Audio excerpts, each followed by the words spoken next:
ಎಲ್ರಿಗೂ ನಮಸ್ಕಾರ. ಇನ್ಫೋಸ್ಟ್ರೀಮ್ ಯೂಟ್ಯೂಬ್ ಚಾನಲ್ಗೆ ಮತ್ತೊಮ್ಮೆ ಸ್ವಾಗತ. ಈ ವಿಡಿಯೋದಲ್ಲಿ ನಾವು topological sorting using the DFS method ಅನ್ನ ಸಾಲ್ವ್ ಮಾಡ್ತಾ ಹೋಗೋಣ. ಇದ್ರದ್ದು ಆಲ್ರೆಡಿ ಒಂದು ಪ್ರಾಬ್ಲಮ್ ಅನ್ನ ಡಿಸ್ಕಸ್ ಮಾಡಿದ್ದೆ, ಸೊ ಇದು ಇನ್ನೊಂದು ಪ್ರಾಬ್ಲಮ್ ಅನ್ನ ಡಿಸ್ಕಸ್ ಮಾಡೋಣ. ಟೋಪೋಲಾಜಿಕಲ್ ಸಾರ್ಟಿಂಗ್ ಮೇಜರ್ ಆಗಿ ನಿಮಗೆ ಎರಡು ಟೈಪ್ ಬರುತ್ತೆ. ಒಂದು DFS ಮೆಥಡ್, ಇನ್ನೊಂದು ಸೋರ್ಸ್ ರಿಮೂವಲ್ ವೆರಿ ಈಸಿ. ಅದ್ರದ್ದು 5-6 ವಿಡಿಯೋಗಳನ್ನ ನಾನು ಮಾಡಿದ್ದೀನಿ, ಅವೆಲ್ಲ ಕೂಡ ನಿಮಗೆ ಡಿಸ್ಕ್ರಿಪ್ಷನ್ ಅಲ್ಲಿ ಸಿಗ್ತವೆ, ಪ್ಲೇ ಲಿಸ್ಟ್ ಅಲ್ಲಿ. DFS ನೀಟಾಗಿ ನೋಡ್ಕೋಬೇಕು. ಸ್ಟೆಪ್ ಬೈ ಸ್ಟೆಪ್ ಸಾಲ್ವ್ ಮಾಡ್ತೀನಿ, ಏನಿಲ್ಲ, ಇದು ಕೂಡ ವೆರಿ ಈಸಿನೇ. ಒಂದ್ ಸ್ವಲ್ಪ ಲೆಂತಿ ಅಂತ ಅನ್ಸುತ್ತೆ, ಯಾಕಂತಂದ್ರೆ ಟೇಬಲ್ ಅನ್ನ ಇಟ್ಕೊಂಡು ನಾವು ಸಾಲ್ವ್ ಮಾಡ್ತೀವಲ್ಲ, ಒಂಚೂರು ಲೆಂತಿ ಅನ್ಸುತ್ತೆ ಹೊರತು ವೆರಿ ಈಸಿ ಪ್ರಾಬ್ಲಮ್, ಸರಿನಾ? ಸೊ ಈಗ ಮೊದಲನೇ ಸ್ಟೆಪ್ ಅನ್ನ ನೋಡಿ, ಇನಿಷಿಯಲ್ ಸ್ಟೆಪ್ ಅಂತ ತೊಗೊಂತೀನಿ. ಇನಿಷಿಯಲ್ ಸ್ಟೆಪ್ ಅಲ್ಲಿ ನಾನು ಏನ್ ಮಾಡ್ತೀನಿ ಅಂತಂದ್ರೆ, ಒಂದು ವರ್ಟೆಕ್ಸ್ ಅನ್ನ ಚೂಸ್ ಮಾಡ್ತೀನಿ, ಒಂದು ವರ್ಟೆಕ್ಸ್ ಅಥವಾ ನೋಡ್ ಅನ್ನ ಚೂಸ್ ಮಾಡ್ತೀನಿ. ನೋಡಿ ಇಲ್ಲಿ ಎಷ್ಟೊಂದು ವರ್ಟೆಕ್ಸ್ಗಳು ಅಥವಾ ನೋಡ್ಗಳಿದಾವೆ, ABCDEFG ಎನಿಥಿಂಗ್ ಯಾವ್ದಾದ್ರೂ ಇದಾವೆ. ಸೊ ನಾನೇನ್ ಮಾಡ್ತೀನಿ ಅಂತಂದ್ರೆ, ಆದಷ್ಟು ಟಾಪ್ ಅಲ್ಲಿ ಇರುವಂತಹ ನೋಡನ್ನ ಚೂಸ್ ಮಾಡ್ತೀನಿ, ಸೊ ದಟ್ ಇನ್ ಡಿಗ್ರಿ 0 ಆಗಿರ್ಬೇಕು. ಇನ್ ಡಿಗ್ರಿ ಅಂತಂದ್ರೇನು, ಈಗ A ಅನ್ನೋ ವರ್ಟೆಕ್ಸ್ ಇದೆ ಅಂತಂದ್ರೆ ಅದ್ರ ಕಡೆ ಆರೋ ಬರ್ತಾ ಇದ್ರೆ ಎಷ್ಟು ಆರೋಗಳು ಬರ್ತವೆ ಅಥವಾ ಎಷ್ಟು ಎಡ್ಜ್ಗಳು ಡೈರೆಕ್ಟೆಡ್ ಎಡ್ಜಸ್ ಬರ್ತವೆ, ಅದು ಅದರ ಡಿಗ್ರಿ ಆಗುತ್ತೆ. ಸೊ ಇವಾಗ ನಾನು ಯಾವ ತರ ಚೂಸ್ ಮಾಡ್ತೀನಿ ಅಂದ್ರೆ, ಇನ್ ಡಿಗ್ರಿ 0 ಇರುವಂತದ್ದು. ಏನು ಇನ್ ಡಿಗ್ರಿ 0 ಇರುವಂತದ್ದು? ನೋಡಿ ಇಲ್ಲಿ ಇದಕ್ಕೆ ಇನ್ ಡಿಗ್ರಿ 0 ಇದೆ, ಯಾಕಂತಂದ್ರೆ ಯಾವುದೇ ಒಂದು ಎಡ್ಜ್ ಕೂಡ ಅದ್ರ ಕಡೆ ಬರ್ತಾ ಇಲ್ಲ. ಎಗೂ ಕೂಡ ಇನ್ ಡಿಗ್ರಿ 0, ಯಾಕೆ? ಯಾವುದು ಕೂಡ ಅದ್ರ ಕಡೆ ಬರ್ತಾ ಇಲ್ಲ, ಅದರಿಂದ ಹೊರಗಡೆ ಹೋಗ್ತಿದೆ ಹೊರತು ಅದ್ರ ಕಡೆ ಯಾವುದೇ ಎಡ್ಜಸ್ ಬರ್ತಾ ಇಲ್ಲ. ನೆಕ್ಸ್ಟ್ ಇನ್ ಯಾವ್ದಾದ್ರು ಇದೆಯಾ ಇನ್ ಡಿಗ್ರಿ 0? Hಗಿದೆ. ಸೊ ನಾನು ಯಾವ್ದನ್ನ ಚೂಸ್ ಮಾಡ್ತೀನಿ ಅಂತಂದ್ರೆ A. ಒಂದು ಅದು ಟಾಪ್ ಅಲ್ಲಿ ಇದೆ, ಎರಡನೇದು ಅದು ಆಲ್ಫಾಬೆಟಿಕಲ್ ಆರ್ಡರ್ ಅಲ್ಲೂ ಕೂಡ ಫಸ್ಟ್ ಬರುತ್ತೆ, ಸರಿನಾ? ಸೊ ಆಲ್ಫಾಬೆಟಿಕಲ್ ಆರ್ಡರ್ ಅಲ್ಲಿ ಫಸ್ಟ್ ಬರೋದ್ರಿಂದ A ಅನ್ನ ನಾನು ಚೂಸ್ ಮಾಡಿ ಸ್ಟ್ಯಾಕ್ ಅಲ್ಲಿ A ಅನ್ನ ಅಪ್ಡೇಟ್ ಮಾಡ್ತೀನಿ. ಸೊ ಒಂದು ಸ್ಟ್ಯಾಕ್ ಇದೆ, ಅದರಲ್ಲಿ A ಅನ್ನ ಈಗ ಅಪ್ಡೇಟ್ ಮಾಡಿದ್ದೀನಿ, ಸರಿನಾ? ಸೊ ನಾನು ಇನ್ನು ಇನಿಷಿಯಲ್ ಸ್ಟೆಪ್ ಆಗಿರೋದ್ರಿಂದ ಯಾವುದೇ ಅಡ್ಜಸೆಂಟ್ ಅಂದ್ರೆ ನೈಬರಿಂಗ್ ವರ್ಟೆಕ್ಸ್ಗೆ ಹೋಗಿಲ್ಲ. ಸೊ ಈಗ ಅಟ್ ಪ್ರೆಸೆಂಟ್ ವಿಸಿಟ್ ಆಗಿರುವಂತ ನೋಡ್ ಯಾವುದು? A. ಇನ್ನು ಕೂಡ ನಾನು ಸ್ಟ್ಯಾಕ್ ಇಂದ ಯಾವುದನ್ನು ಪಾಪ್ಔಟ್ ಮಾಡಿಲ್ಲ. ಪಾಪ್ಔಟ್ ಅಂದ್ರೇನು? ಸ್ಟ್ಯಾಕ್ ಇಂದ ತೆಗೆದಾಕುವಂಥದ್ದು. ಸೊ ಈಗ ಮೊದಲನೇ ಸ್ಟೆಪ್ಗೆ ಹೋಗೋಣ. ಸೊ ಮೊದಲನೇ ಸ್ಟೆಪ್ ಅಲ್ಲಿ A ಆಲ್ರೆಡಿ ನನ್ನ ಸ್ಟ್ಯಾಕ್ ಅಲ್ಲಿ ಇದೆ. A ಇಂದ ನಾನು ಡೈರೆಕ್ಟ್ ಎಡ್ಜ್ ಅನ್ನ ಯೂಸ್ ಮಾಡ್ಕೊಂಡು ಎಲ್ಲಿಗೆ ಹೋಗ್ಬೋದು? ನೋಡಿ, A ಇಂದ ನಾನು ಐದರ್ Cಗೆ ಹೋಗ್ಬೋದು ಅಥವಾ Bಗೆ ಹೋಗ್ಬೋದು, ಅಲ್ವಾ? ಸೊ ಇವಾಗ ಇವರಿಬ್ರಲ್ಲಿ ಯಾರಿಗೆ ಫಸ್ಟ್ ಹೋಗ್ಬೇಕು? ಫಸ್ಟ್ ನಾನು Bಗೆ ಹೋಗ್ಬೇಕು. ಯಾಕೆ? Alphabetical order. So A already ಆಗಿದೆ, ನನಗೆ ವಿಸಿಟ್ ಆಗಿದೆ. A ಇಂದ ನಾನು ಏನ್ ಮಾಡ್ತೀನಿ? Bಗೆ ಹೋಗ್ತೀನಿ, ಸರಿನಾ? ಸೊ ಈ ತರ ಮಾರ್ಕ್ ಮಾಡ್ಕೊಳ್ಳಿ, ಅವಾಗ ನಿಮ್ಗೆ ಈಸಿ ಆಗ್ತಾ ಹೋಗುತ್ತೆ. ಸೊ ಅಡ್ಜಸೆನ್ಸಿ ವರ್ಟೆಕ್ಸ್ ಯಾವುದು? B. ಸೊ ಈಗ ನೋಡಿ ಯಾವ್ಯಾವ್ದು ವಿಸಿಟ್ ಮಾಡಿದೀನಿ. A ಆಲ್ರೆಡಿ ವಿಸಿಟ್ ಆಗಿತ್ತು, ಈಗ B ಅನ್ನು ಕೂಡ ವಿಸಿಟ್ ಮಾಡಿದೀನಿ. ಸ್ಟ್ಯಾಕ್ ಇಂದ ಯಾವುದೇ ಒಂದು ನೋಡನ್ನ ನಾನು ಪಾಪ್ಔಟ್ ಮಾಡಿಲ್ಲ. ಸೊ ಈಗ ಎರಡನೇ ಸ್ಟೆಪ್ಪಿಗೆ ಬಂದ್ರೆ, ಸ್ಟ್ಯಾಕ್ ಅಲ್ಲಿ ಯಾರ್ಯಾರು ಇದ್ದಾರೆ B ಅನ್ನು ಕೂಡ ಇವಾಗ ಇನ್ಸರ್ಟ್ ಮಾಡಬೇಕು, ಯಾಕಂತಂದ್ರೆ B ಅನ್ನು ನಾನು ವಿಸಿಟ್ ಮಾಡಿದ್ದೀನಿ. ಸ್ಟ್ಯಾಕ್ ಅಲ್ಲಿ ಯಾರ್ಯಾರು ಇದ್ದಾರೆ? A ಆಲ್ರೆಡಿ ಇತ್ತು, ಈಗ B ಕೂಡ ಆಡ್ ಆಗಿದೆ. ಅಟ್ ಪ್ರೆಸೆಂಟ್ ಎಲ್ಲಿದ್ದೀವಿ ನಾವು? B ಇಂದ ನಾನು ಔಟ್ ಗೋಯಿಂಗ್ ಎಡ್ಜಸ್ ಅನ್ನ ಯೂಸ್ ಮಾಡ್ಕೊಂಡು ಎಲ್ಲೆಲ್ಲಿಗೆ ಹೋಗ್ಬೋದು? ನೋಡಿ, B ಇಂದ ನಾನು Fಗೆ ಹೋಗ್ಬೋದು ಅಥವಾ B ಇಂದ Cಗೆ ಹೋಗ್ಬೋದು, ಡೈರೆಕ್ಟ್ ಎಡ್ಜಸ್ ಅನ್ನ ಯೂಸ್ ಮಾಡ್ಕೊಂಡು. ಬಟ್ ಯಾರಿಗೆ ಹೋಗ್ಬೇಕು? Cಗೆ ಹೋಗ್ಬೇಕು. ಯಾಕೆ? ಆಲ್ಫಾಬೆಟಿಕಲ್ ಆರ್ಡರ್ ಪ್ರಕಾರ C ಫಸ್ಟ್ ಬರುತ್ತೆ, ಆಮೇಲೆ F ಬರುತ್ತೆ. ಸೊ Cಗೆ ಹೋಗೋಣ, ಸರಿನಾ?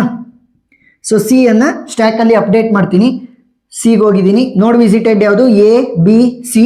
ಇನ್ನೂ ಕೂಡ ಸ್ಟ್ಯಾಕ್ ಇಂದ ಯಾವುದನ್ನು ಕೂಡ ಪಾಪ್ಔಟ್ ಮಾಡಿಲ್ಲ. ಸೊ ಮೂರನೇ ಸ್ಟೆಪ್ಪಿಗೆ ಹೋಗೋಣ. ಸ್ಟ್ಯಾಕ್ ಅಲ್ಲಿ ಯಾರ್ಯಾರು ಇದ್ದಾರೆ? A, B, C ಇದೆ.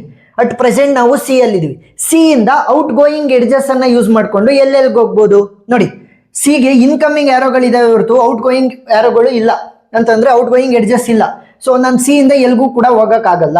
ಸೊ ಈ ತರ ಸ್ಟ್ಯಾಗ್ನೆಂಟ್ ಆದಾಗ ಏನ್ ಮಾಡ್ತೀನಿ? ಬ್ಯಾಕ್ ಟ್ರ್ಯಾಕ್ ಮಾಡ್ತೀನಿ. ಅಂತ ಅಂದ್ರೇನು? ಪಾಪ್ಔಟ್ ಮಾಡ್ತೀನಿ C ಅನ್ನ, ಸರಿನಾ? ಅಡ್ಜಸೆನ್ಸ್ ವರ್ಟೆಕ್ಸ್ ಯಾವುದು ಇಲ್ಲ ಹೋಗೋದಕ್ಕೆ. ಸೊ ನೋಡಿ ಯಾವ್ಯಾವ್ದು ವಿಸಿಟ್ ಆಗಿದೆ? A, B, C ವಿಸಿಟ್ ಆಗಿದಾವೆ. ಸೊ ಈಗ ಏನ್ ಮಾಡ್ತೀನಿ? C ಅನ್ನ ಪಾಪ್ಔಟ್ ಮಾಡ್ತೀನಿ. ಅಂತಂದ್ರೆ C ಅನ್ನ ಸ್ಟ್ಯಾಕ್ ಇಂದ ತೆಗ್ದಾಕ್ತೀನಿ. C ಅನ್ನ ಸ್ಟ್ಯಾಕ್ ಇಂದ ತೆಗ್ದಾಕ್ದೆ ಅಂದ್ರೆ ಟಾಪ್ ಅಲ್ಲಿ ಇರೋದು ಯಾವುದು? B. ಸೊ ಇವಾಗ ಅಟ್ ಪ್ರೆಸೆಂಟ್ B ಅಲ್ಲಿ ಇದ್ದೀನಿ ಅಂತ ಅರ್ಥ, ಸರಿನಾ? So fourth step, A, B ಮಾತ್ರ ನನ್ನ ಸ್ಟ್ಯಾಕ್ ಅಲ್ಲಿ ಇರೋದು. ಅಟ್ ಪ್ರೆಸೆಂಟ್ ನಾನು ಇವಾಗ B ಅಲ್ಲಿ ಇದ್ದೀನಿ, ಯಾಕೆ? C ಅನ್ನ ತೆಗ್ದಾಕಿದ್ದೀನಿ. ಸೊ B ಅಲ್ಲಿ ಇದ್ದೀನಿ ಅಂತಂದ್ರೆ ಎಲ್ಲೆಲ್ಲಿಗೆ ಹೋಗ್ಬೋದು?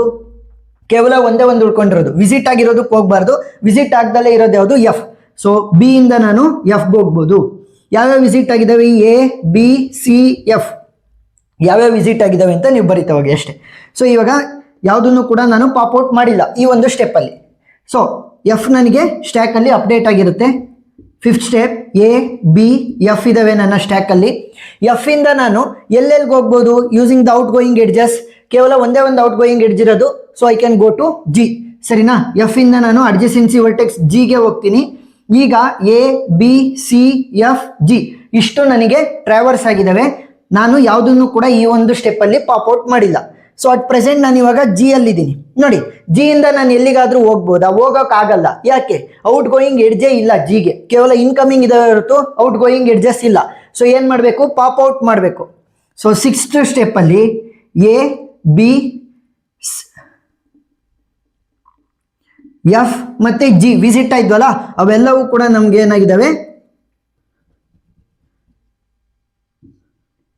ಅವೆಲ್ಲವೂ ಕೂಡ ನಮ್ಗೆ ಸ್ಟ್ಯಾಕ್ ಅಲ್ಲಿ ಇದಾವೆ, ಸರಿನಾ? A B F G. ಈಗ ಏನ್ ಮಾಡ್ತಾ ಇದೀನಿ? ಜಿ ಅನ್ನ ಪಾಪ್ ಔಟ್ ಮಾಡ್ತಾ ಇದೀನಿ, because I can't go to the adjacent vertex. Visit ಆಗಿರೋದು ಯಾವುದು? A B C F G ನೇ ವಿಸಿಟ್ ಆಗಿದಾವೆ. ಜಿ ಅನ್ನ ಪಾಪ್ ಔಟ್ ಮಾಡ್ತೀನಿ. ಸೊ ಜಿ ಅನ್ನ ತೆಗ್ದಾಕ್ದೆ ಅಂತಂದ್ರೆ ಏನ್ ಉಳ್ಕೊಂತು? ಎಫ್. ಸೊ ಎಫ್ ಇಂದ ಡೈರೆಕ್ಟ್ ಎಡ್ಜ್ ಅನ್ನ ಯೂಸ್ ಮಾಡ್ಕೊಂಡು ಎಲ್ಲಿಗಾದ್ರೂ ಹೋಗ್ಬೋದಾ? ಹೋಗಕ್ ಆಗಲ್ಲ. ನೋಡಿ, ಕೇವಲ ಒಂದೇ ಒಂದು ಔಟ್ ಗೋಯಿಂಗ್ ಎಡ್ಜ್ ಇದ್ದಿದ್ದು ಜಿಗೆ ಹೋಗ್ಬೋದಿತ್ತು, ಬಟ್ ಜಿ ಆಲ್ರೆಡಿ ಟ್ರಾವರ್ಸ್ ಆಗಿದೆ. ಸೊ ಏನ್ ಮಾಡ್ತೀನಿ? ಎಫ್ ಇಂದ ಎಚ್ಗೆ ಹೋಗಕ್ಕಾಗಲ್ಲ. ಯಾಕೆ? ಡೈರೆಕ್ಟ್ ಎಡ್ಜ್ ಇಲ್ಲ ಎಫ್ ಇಂದ ಎಚ್ಗೆ. ಸೊ ಏನ್ ಮಾಡ್ತೀನಿ? ಬ್ಯಾಕ್ ಟ್ರ್ಯಾಕ್ ಮಾಡ್ತೀನಿ, ಅಂತಂದ್ರೆ ಪಾಪ್ ಔಟ್ ಮಾಡ್ತೀನಿ ಎಫ್ ಅನ್ನ. 7th step A B F ಮಾತ್ರ ನನಗೆ ಸ್ಟ್ಯಾಕ್ ಅಲ್ಲಿ ಉಳ್ಕೊಂಡಿತ್ತು, ಯಾವುದೇ ಅಡ್ಜಸೆನ್ಸಿ ವರ್ಟೆಕ್ಸ್ ಹೋಗಕ್ಕಾಗಲ್ಲ. A B C F G ನನಗೆ ಟ್ರಾವರ್ಸ್ ಆಗಿದ್ದಾವೆ. ಎಫ್ ಅನ್ನ ನಾನು ಇವಾಗ ಪಾಪ್ ಔಟ್ ಮಾಡ್ತಾ ಇದ್ದೀನಿ. ಸೊ ಎಫ್ ಅನ್ನ ತೆಗ್ದಾಕ್ದೆ ಅಂದ್ರೆ ಅಟ್ ಪ್ರೆಸೆಂಟ್ ನಾನು ಎಲ್ಲಿದ್ದೀನಿ? ಬಿ ಅಲ್ಲಿ ಇದ್ದಂಗೆ ಆಯ್ತು. ಸೊ 8th ಸ್ಟೆಪ್ ಸ್ಟ್ಯಾಕ್ ಅಲ್ಲಿ ಕೇವಲ ಎ ಬಿ ಮಾತ್ರ ಇದ್ದಾರೆ. ಬಿ ಇಂದನೂ ಕೂಡ ನಾನು ಎಲ್ಗೂ ಹೋಗಕ್ಕಾಗಲ್ಲ. ಯಾಕೆ? ಎಲ್ಲ ಅಡ್ಜಸೆನ್ಸಿ ವರ್ಟೆಕ್ಸ್ ಗಳು ಟ್ರಾವರ್ಸ್ ಆಗಿದ್ದಾವೆ ಬಿದು. ಸೊ ಏನ್ ಮಾಡೋಣ? ಎಂಟಿ ಮಾಡೋಣ. ಸಾರಿ, ಯಾವುದೇ ಅಡ್ಜಸೆನ್ಸಿ ವರ್ಟೆಕ್ಸ್ ಹೋಗಕ್ಕಾಗಲ್ಲ. A B C F G ನನಗೆ ಟ್ರಾವರ್ಸ್ ಆಗಿದ್ದಾವೆ. ಬಿ ಅನ್ನೋ ಒಂದು ನೋಡನ್ನ ನಾನು ತೆಗ್ದಾಕ್ತಾ ಇದ್ದೀನಿ, ಅಂತಂದ್ರೆ ಪಾಪ್ ಔಟ್ ಮಾಡ್ತಾ ಇದ್ದೀನಿ. ಯಾಕೆ? ಬಿ ಇಂದ ನಾನು ಎಲ್ಗೂ ಹೋಗಕ್ಕಾಗಲ್ಲ. ಸೊ ಇವಾಗ ಬಿ ಪಾಪ್ ಔಟ್ ಆಯ್ತು ಅಂತಂದ್ರೆ ಎ ಮಾತ್ರ ಉಳ್ಕೊಂಡಿದೆ at present. So 9th step A ಮಾತ್ರ ಉಳ್ಕೊಂಡಿದೆ. ಎ ಇಂದ ಎಲ್ಲಿಗಾದ್ರೂ ಹೋಗ್ಬೋದಾ? ಇಲ್ಲ. ಸೊ 2ಕ್ಕೆ ಹೋಗ್ಬೋದಿತ್ತು, ಬಟ್ ಅವೆರಡೂ ಕೂಡ ಆಲ್ರೆಡಿ ಟ್ರಾವರ್ಸ್ ಆಗಿದ್ದಾವೆ. ಸೊ ಎ ಅನ್ನು ಕೂಡ ನಾನು ಪಾಪ್ ಔಟ್ ಮಾಡ್ತೀನಿ. A B C F G. So A ಅನ್ನ ಪಾಪ್ ಔಟ್ ಮಾಡಿದೆ ಅಂತಂದ್ರೆ ನನ್ನ ಸ್ಟ್ಯಾಕು ಎಮ್ ಟಿ ಆಯ್ತು. ನನ್ನ ಸ್ಟ್ಯಾಕ್ ಇವಾಗ ಎಮ್ ಟಿ ಆಗಿದೆ. ಸೊ 10th ಸ್ಟೆಪ್ಗೆ ಬಂದ್ರೆ ನನ್ನ ಸ್ಟ್ಯಾಕ್ ಎಮ್ ಟಿ ಆಗಿದೆ. ಸೊ ಈಗ ಏನ್ ಮಾಡ್ತೀನಿ ಅಂತಂದ್ರೆ ಇನ್ನೂ ಕೂಡ ನನಗೆ ಡಿ ಟ್ರಾವರ್ಸ್ ಆಗಿಲ್ಲ, ಇ ಟ್ರಾವರ್ಸ್ ಆಗಿಲ್ಲ, ಎಚ್ ಟ್ರಾವರ್ಸ್ ಆಗಿಲ್ಲ, ಐ ಟ್ರಾವರ್ಸ್ ಆಗಿಲ್ಲ. ಆಲ್ಫಾಬೆಟಿಕಲ್ ಆರ್ಡರ್ ಪ್ರಕಾರ ಯಾರು ಫಸ್ಟ್ ಬರೋದು? ಡಿ ಇ ಎಚ್ ಐ ಅಲ್ಲಿ ಫಸ್ಟ್ ಬರೋದು ಡಿ, ಸರಿನಾ? ಸೊ ಇವಾಗ ಡಿ ಅನ್ನ ಟ್ರಾವರ್ಸ್ ಮಾಡೋಣ. ಸೊ ಡಿ ಅನ್ನ ನಾನು ಸ್ಟ್ಯಾಕ್ಗೆ ಹಾಕ್ತೀನಿ. ಸೊ ಡಿ ಇಂದ ನಾನು ಎಲ್ಲಿಗಾದ್ರೂ ಹೋಗ್ಬೋದಾ? ನೋಡಿ, ಇಲ್ಲ. ಯಾಕೆ? ಸಿಗೆ ಹೋಗ್ಬೋದಿತ್ತು, ಬಟ್ ಸಿ ಆಲ್ರೆಡಿ ಟ್ರಾವರ್ಸ್ ಆಗಿದೆ. ಅಡ್ಜಸೆನ್ಸಿ ವರ್ಟೆಕ್ಸ್ ಗೆಲ್ಲೂ ಹೋಗಕ್ಕಾಗಲ್ಲ. A B C F G, ಇವಾಗ ಡಿ ಕೂಡ ಟ್ರಾವರ್ಸ್ ಆಗಿದೆ. ಡಿ ಇಂದ ನಾನು ಎಲ್ಗೂ ಹೋಗಕ್ಕಾಗಲ್ವಲ್ಲ. ಸೊ ಡಿ ಅನ್ನು ಕೂಡ ನಾನು ಪಾಪ್ ಔಟ್ ಮಾಡ್ತೀನಿ. ಸೊ ಡಿ ಅನ್ನ ನಾನು ಒಂದ್ಸಲಿ ಸ್ಟ್ಯಾಕ್ ಹಾಕಿ ಟ್ರಾವರ್ಸ್ ಮಾಡಿದ್ದೀನಿ. ಸೊ ಅದನ್ನ ಇವಾಗ ಪಾಪ್ ಔಟ್ ಮಾಡ್ತಾ ಇದೀನಿ. ಯಾಕೆ? ಡಿ ಇಂದ ನಾನು ಎಲ್ಗೂ ಹೋಗಕ್ಕಾಗಲ್ಲ. ಸೊ ಈಗ ಅಟ್ ಪ್ರೆಸೆಂಟ್ ನನ್ನ ಸ್ಟ್ಯಾಕ್ ಮತ್ತೆ ಎಮ್ ಟಿ ಆಯ್ತು. ಸೊ ಇವಾಗ ಇ ಎಚ್ ಐ. ಸೊ ಇವರಲ್ಲಿ ಯಾರು ಫಸ್ಟ್ ಬರೋದು ಆಲ್ಫಾಬೆಟಿಕಲ್ ಆರ್ಡರ್ ಪ್ರಕಾರ? ಇ. ಸೊ ಇವಾಗ ಇ ಅನ್ನ ನಾನು ಸ್ಟ್ಯಾಕ್ ಹಾಕ್ತೀನಿ. ಸೊ ಅಲ್ಲಿಂದ ನಾನು ಎಲ್ಗೂ ಹೋಗಕ್ಕಾಗಲ್ಲ ಇ ಇಂದ. ಯಾಕೆ? ಅದು ಸಿಂಗಲ್ ಇರುವಂತದ್ದು, ಐಸೋಲೇಟೆಡ್ ವರ್ಟೆಕ್ಸ್ ಅಥವಾ ಐಸೋಲೇಟೆಡ್ ನೋಡ್ ತರ, ಅಂದ್ರೆ ಯಾವುದೇ ಎಡ್ಜಸ್ ಅದಕ್ಕೆ ಕನೆಕ್ಟ್ ಆಗಿಲ್ಲ. A B C F G D E. So ಇವಾಗ ಇ ಅನ್ನು ಕೂಡ ನಾನು ಪಾಪ್ ಔಟ್ ಮಾಡ್ತೀನಿ. ಯಾಕೆ? ಇ ಇಂದ ನಾನು ಎಲ್ಗೂ ಹೋಗಕ್ಕಾಗಲ್ಲ, ಇ ಟ್ರಾವರ್ಸ್ ಆಗಿದೆ. ನೆಕ್ಸ್ಟ್ ಎಚ್ ಮತ್ತೆ ಐ ಇದಾವೆ. ಸೊ ಇವೆರಡರಲ್ಲಿ ಫಸ್ಟ್ ಬರೋದು ಯಾವುದು? ನನಗೆ ಎಚ್ ಬರುತ್ತೆ. ಸೊ ಇವಾಗ 12th ಸ್ಟೆಪ್ ಅಲ್ಲಿ ಎಚ್ ಅನ್ನ ನಾನು ಟ್ರಾವರ್ಸ್ ಮಾಡ್ತೀನಿ. ಸೊ ಎಚ್ಚಿಂದ ನಾನು ಎಲ್ಲಿಗೆ ಹೋಗ್ಬೋದು? ಎಚ್ಚಿಂದ ನಾನು ಐಗೆ ಹೋಗ್ಬೋದು, ಸರಿನಾ? ಎಚ್ಚಿಂದ ನಾನು ಐಗೆ ಹೋಗ್ಬೋದು. So A B C F G D E. ಇಲ್ಲಿ ಯಾವುದೇ ಪಾಪ್ ಆಪರೇಷನ್ ಅನ್ನ ಮಾಡಿಲ್ಲ. ಸೊ 12 13. ಸೊ 13th ಸ್ಟೆಪ್ ಅಲ್ಲಿ ಎಚ್ ಆಲ್ರೆಡಿ ಇತ್ತು ನನಗೆ.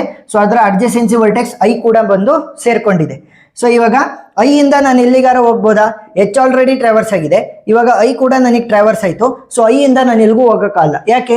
ಎಲ್ಲ ವರ್ಟೆಕ್ಸ್ಗಳು ಆಲ್ರೆಡಿ ನನಗೆ ಟ್ರಾವರ್ಸ್ ಆಗಿದೆ. ಸೊ ಏನ್ ಮಾಡಬೇಕು? ಪಾಪ್ ಔಟ್ ಮಾಡಬೇಕು. A B C F G D E. So sorry, ಇಲ್ಲಿ ಎಚ್ ಮತ್ತೆ ಐ ಅನ್ನ ಬರೆಯೋದನ್ನ ಮರ್ತಿದ್ದೆ. ಎಚ್ ಮತ್ತೆ ಐ ಅನ್ನ ಬರೀರಿ, ಎಚ್ ಮತ್ತೆ ಐ. ಸೊ ಇವಾಗ ಐ ಅನ್ನ ಪಾಪ್ ಔಟ್ ಮಾಡ್ತೀನಿ. ಯಾಕೆ ಪಾಪ್ ಔಟ್ ಮಾಡ್ತಿರೋದು? ಐ ಇಂದ ನಾನು ಎಲ್ಗೂ ಹೋಗಕ್ಕಾಗಲ್ಲ. ಸೊ ಇವಾಗ ನನ್ನ ಸ್ಟ್ಯಾಕ್ ಅಲ್ಲಿ ಏನು ಉಳ್ಕೊಳುತ್ತೆ? ಕೇವಲ ಎಚ್ ಮಾತ್ರ ಉಳ್ಕೊಳುತ್ತೆ. ಎಚ್ ಇಂದ ಎಲ್ಗೂ ಹೋಗುವಂತ ಅವಶ್ಯಕತೆ ಇಲ್ಲ. ಯಾಕೆ? ಎಲ್ಲವೂ ಕೂಡ ಆಲ್ರೆಡಿ ಟ್ರಾವರ್ಸ್ ಆಗಿದ್ದಾವೆ. ಸೊ ಸ್ಟ್ಯಾಕ್ ಅನ್ನ ಪಾಪ್ ಔಟ್ ಮಾಡಿ ಎಂಟಿ ಮಾಡ್ಬಿಡೋದು. ಸೊ ಅಡ್ಜಸೆನ್ಸಿ ವರ್ಟೆಕ್ಸ್ ಇಲ್ಲ. A B C F G D E H I. So ಇವಾಗ ಎಚ್ ಅನ್ನು ಕೂಡ ನಾನು ಪಾಪ್ ಔಟ್ ಮಾಡಿದೆ. ಸೊ ಈಗ ಆನ್ಸರ್ ಅನ್ನ ಯಾವ ರೀತಿ ಬರೆಯೋದು ಅಂತಂದ್ರೆ ಟೋಪೋಲಾಜಿಕಲ್ ಸಾರ್ಟೆಡ್ ಆರ್ಡರ್ದು ಆನ್ಸರ್ ಅನ್ನ ಯಾವ ರೀತಿ ಬರೆಯೋದು? Very simple. ಫಸ್ಟ್ ನೀವು ಪಾಪ್ ಔಟ್ ಮಾಡಿರುವಂತ ಆರ್ಡರ್ ಅನ್ನ ಬರೀರಿ. So popped order. So popped order ಅಂತಂದ್ರೇನು? ಯಾರನ್ನ ಫಸ್ಟ್ ಪಾಪ್ ಔಟ್ ಮಾಡಿದ್ ನಾವು? ಸಿ. ಸಿ ಆದಮೇಲೆ G, next F, next F ಆದಮೇಲೆ ನಾವು ಬಿ ಅನ್ನು ಪಾಪ್ಔಟ್ ಮಾಡಿದ್ವಿ, next A, next D, next E, next I, next H. So ಇವಾಗ ಟೋಪೋಲಾಜಿಕಲ್ ಸಾರ್ಟೆಡ್ ಆರ್ಡರ್ ಏನಾಗುತ್ತೆ, ಇದ್ರ ಉಲ್ಟಾ ಆಗುತ್ತೆ ಅಷ್ಟೇ. ಸೊ ಟೋಪೋಲಾಜಿಕಲ್ ಆರ್ಡರ್ ಏನಾಗುತ್ತೆ, ಉಲ್ಟಾ ಬರೀರಿ, H I E D A B F G C, ಇಷ್ಟೇ ಸಿಂಪಲ್, ಸರಿನಾ? ಸೊ ಈ ತರ ಬರೆದ್ರೆ ನಿಮಗೆ ಫುಲ್ ಆನ್ ಫುಲ್ ಮಾರ್ಕ್ಸ್ ಸಿಗ್ತಾ ಹೋಗುತ್ತೆ. ಏನೇ ಡೌಟ್ ಇದ್ರೂ ಕೂಡ ಕಮೆಂಟ್ ಸೆಕ್ಷನ್ ಅಲ್ಲಿ ತಿಳಿಸಿ, ನಾನು ಕ್ಲಾರಿಫೈ ಮಾಡ್ತೀನಿ. ಎಕ್ಸ್ಟ್ರಾ ವಿಡಿಯೋಗಳ ಲಿಂಕ್ ಅನ್ನ ನಾನು ಡಿಸ್ಕ್ರಿಪ್ಷನ್ ಅಲ್ಲಿ ಕೊಟ್ಟಿರ್ತೀನಿ, ನೀವು ನೋಡ್ಬೋದು. ವಿಡಿಯೋ ಇಷ್ಟ ಆಗಿದ್ರೆ ಸಬ್ಸ್ಕ್ರೈಬ್ ಆಗೋದನ್ನ ಮರಿಬೇಡಿ. Thank you for watching.